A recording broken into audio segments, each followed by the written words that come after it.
Vemulawada rural మండలం లింగంపల్లి గ్రామంలో ఘనంగా విఘ్నేశ్వరుని నిమజ్జనం చేశారు. 9 రోజులు కొనసాగిన నవరాత్రి ఉత్సవాలు ముగియడంతో ఘన నాయకుడికి ఘనంగా వీడ్కోలు పలికారు.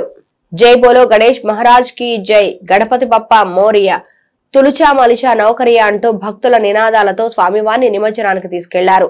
వేములవాడ రూరల్ మండలం లింగంపల్లి గ్రామంలో ఆదివారం నాడు గణేష్ నిమజ్జనాలు జరిగాయి. గ్రామంలో దాదాపు 8 మండపాలు ఉండడంతో 8 మండపాలు ఒకే రోజు నిమజ్జనానికి వెళ్లగా గ్రామాల్లో నిమజ్జనం శోభ సంతరించుకుంది. గ్రామంలో యువకులు డీజే సాంగ్స్ తో ఆటపాటలతో కొనసాగా భక్త మండలి వారు భజన చేస్తూ స్వామివారిని ఊరేగింపు చేయగా మహిళలు కోలాటం, బతుకమ్మ పాటలతో, చిన్నపిల్లలు దాండియా ఆటపాటలతో పాల్గొని స్వామివారిని ఊరేగింపు చేస్తూ నిమజ్జనం జరపడం జరిగింది. ఈ కార్యక్రమంలో గ్రామ పెద్దలు, మహిళలు, భక్తులు, యోగులు పాల్గొన్నారు.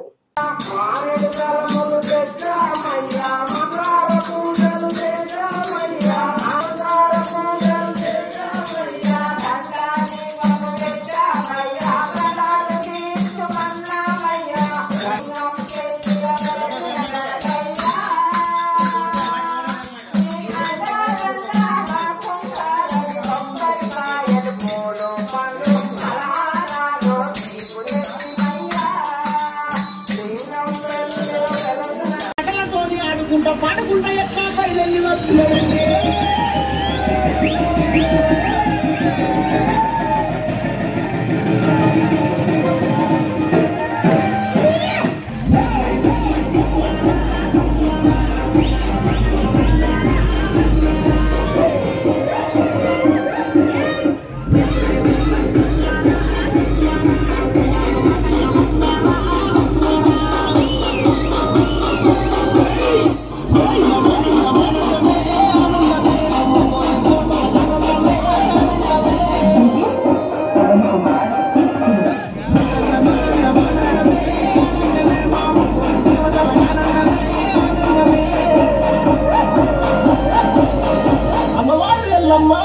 కళ్ళు చేకలతోని, గావు పిల్లలతోని, గడము కుండలతోని అమ్మవారు ఎల్లమ్మ ఎట్లా బయలుదేరి వస్తున్నదంటే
బాబు